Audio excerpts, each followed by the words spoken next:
From WBNG, the Southern Tier's #1 local news. This is 12 News at 11. And good evening. Welcome to our News at 11 tonight. I'm Keith Joganatis. And I'm Jill Croce. We start tonight with an update to a story from a few months back regarding the kidnapping and eventual death of Tatiana David. Back in April, David was allegedly kidnapped by Michael Davis in Ithaca. Davis eventually had an altercation with Virginia State Police and got into a shootout, resulting in the death of David and the arrest of Davis. Today, Davis was charged for the crime and faces at least 27 charges, including first-degree murder and abduction by force. A trial date has been set for January 9th. Another top story for the day. A major update has been given in a Shenango County case we've been following since July. The Norwich Police Department says an arrest has officially been made in the investigation into the murder of 44-year-old Alicia Ann Martin. According to officials, 28-year-old Croce A has now been charged with second-degree murder. The department announced the news in a press conference today. Back in July, police responded to a welfare check at 89 North Broad Street in Norwich. When they arrived, they found Martin's body. Norwich Police Chief Reuben Roach was not able to say more on the case at the time, but expressed his deepest condolences to the victim's family. I cannot comprehend the pain that you have been going through. No parent should have to bury their child, and no community should have to lose one of their own, especially to a homicide. Roach thanked state police, the Shenango County Sheriff's Office, the Shenango County District Attorney's Office, the Berkeley County Sheriff's Office located in North Carolina, and the FBI for their assistance in the case. Croce was arraigned in Shenango County courts and held on $400,000 bail to return at a later date. The investigation is still ongoing. Staying with New York, the man accused of firing a shotgun on the front steps of his synagogue in Albany last week was back in federal court yesterday. 28-year-old Mufid Fawaz Al-Qader is now facing a potential 20 years in jail and facing 2 federal charges: illegally possessing a gun while under the influence of marijuana and conspiracy to make a false statement during a firearms purchase. He has not put forth a plea yet, and the city is now filing a red flag order against him. Albany's mayor says they are looking to the federal level for other charges to be brought, including a hate crime. He was motivated by hate, and the fact that this was a place of worship but also a place of education, having a preschool program there with children inside that building, I think makes it all the more important that every potential charge that could be brought against him is brought against him. Al-Qader's attorney weighed the detention hearing, so the judge remanded Al-Qader without bail, saying he is a flight risk and a danger to the community. Well, this holiday season, police officers are taking every safety measure to make sure drivers are safe on the roads. Alcohol consumption typically occurs at Christmas parties, holiday events, and when people spend time with friends and family. Those with the Broome County Sheriff's Office say DWI cases often increase during the holidays. Captain Benjamin Harding says if you are going to drink, it's important to plan in advance and plan a safe ride home. You know that you're going to the parties, enjoy yourself, have a good time, have a plan set up in place for another ride, an Uber, a Lyft, whatever you can think of. Just have a plan in place where you can get out of there safely and get home. As a reminder, the Broome County Sheriff's Office will be cracking down on DWIs for the upcoming holidays. Earlier this year, the Suicide Prevention and Crisis Center of Tompkins County started the 24/7 Ithaca Warm Line. They answer a number of crisis lines, but realized a number of calls were for those not in crisis, just someone needing some human connection. To answer the call, 607-210-8328 was established. Since the inception, they have had 5,592 calls. That's as of this afternoon. During a call, hobbies, interests, and how people spent their day are some popular topics. Residents are allowed to call every few hours. They have a 4-hour time frame from the end of one call to then connect again. To better serve, more volunteers are needed to answer the phones. An upcoming training is happening tomorrow, 10 a.m. to 4 p.m.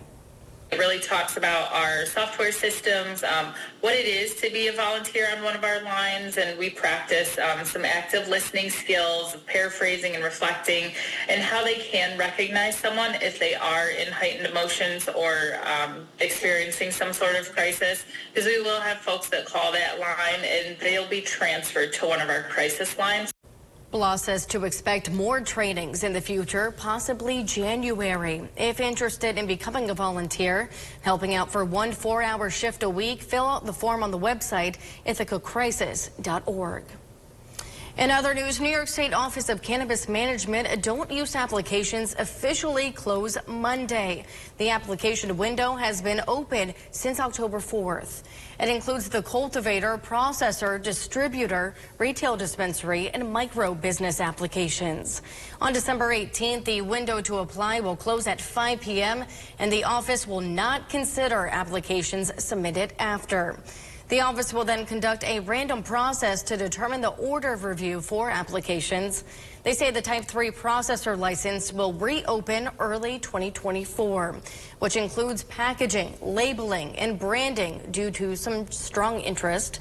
And officials say more details will be shared in the future about the reopening of the application window. And to environment news, we have an update for you at home on the Southern Tier Carbon Dioxide Clean Energy Solutions situation. That company solicited leases from people in the Southern Tier in order to conduct a new method of gas extraction. Lawmakers concerned about the proposed project sent a letter to the state's DEC, who have since responded. The DEC says they have not yet been contacted by the company, but that they must receive a permit before any drilling takes place. Additionally, they say if the project does develop, they will coordinate with other states to learn more about this new technique. And in a statement today, the lawmakers who contacted the DEC, Senator Leah Webb and Assemblywoman Donna Lapardo, reacted to that news, saying, quote, "We are both concerned about the environmental impacts of their proposed activity and will be closely reviewing the state's current ban on high-volume hydrofracturing to see if amendments are needed," end quote. According to the New York Power Authority, new electric vehicle fast chargers are available in Castle Creek over in Broome County and Preble in Cortland County. This makes a total of 6 sites at Rapido locations in central New York and here in the Southern Tier. Through an agreement between the company and the Power Authority, 4 more hubs are still to come in the region.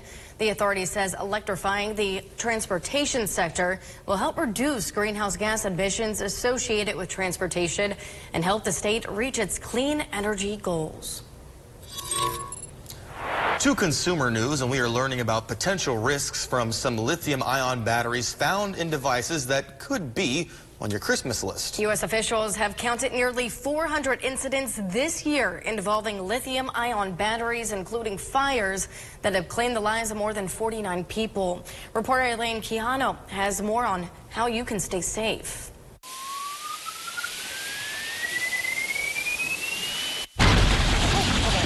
The message is clear.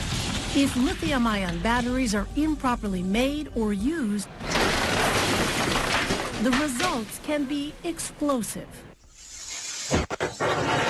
Like this flaming battery and charger lighting up a California garage, and this fire caused by a failed battery in a children's toy in Texas.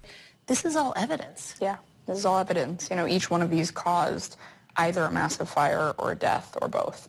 Which is really sobering and daunting. New York City Fire Commissioner Laura Kavanaugh has been vocal about lithium-ion batteries, especially in e-bikes and e-scooters, as the number of related deaths here has skyrocketed. These will go from, nothing to a sudden explosion of fire. We see first responders not able to get in. Often within minutes of the call being reported, they're arriving to a building that is fully engulfed in flames. Gabe Knight is with Consumer Reports. While the onus should absolutely be on the manufacturer and should be on the seller, right now it's a little bit of buyer beware. There are no mandatory federal safety standards for lithium-ion batteries, but manufacturers and sellers can comply with voluntary industry standards. Please buy from reputable companies. Make sure that you can get in touch with them if the worst case scenario happens and these things do explode. Also, don't mix batteries and chargers. Don't charge batteries at extreme temperatures or for too long. Don't leave them charging unattended or near flammable items. And don't block your exit path with these devices. What do you think when you see an e-bike or e-scooter? I wouldn't want one in my home. I just wouldn't. I do think they can be manufactured safely eventually, but there's no guarantee of that right now. And I certainly, especially for, a holiday gift or something for a child, I wouldn't even want this to be a 1% chance. And right now it's far more than that. Here in the U.S., the gold standard for certification of e-bikes and e-scooters is a company called UL Solutions. It has a database on its website that you can check.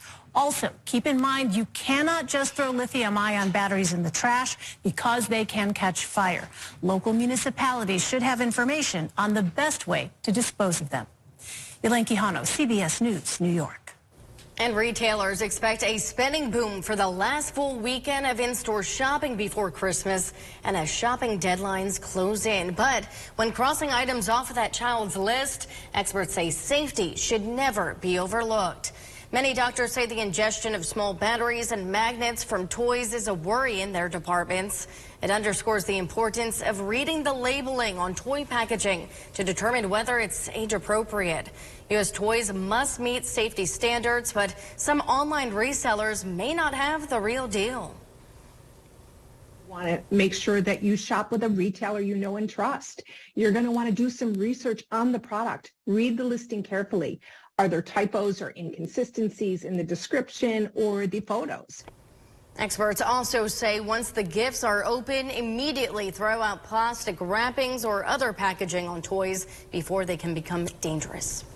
And an important health alert as the ongoing salmonella outbreak linked to cantaloupe products is expanding across the United States. The Centers for Disease Control and Prevention announced there are now 302 total cases in 42 states. So far, 3 people have died in the state of Minnesota and 1 in Oregon.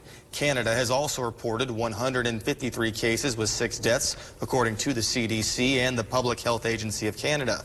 Malachita and Ruby brand whole cantaloupes have been recalled as part of the ongoing salmonella outbreak. They were sold nationwide at Aldi, Quick Trip, Kroger, Trader Joe's, Sprouts, and Racetrack.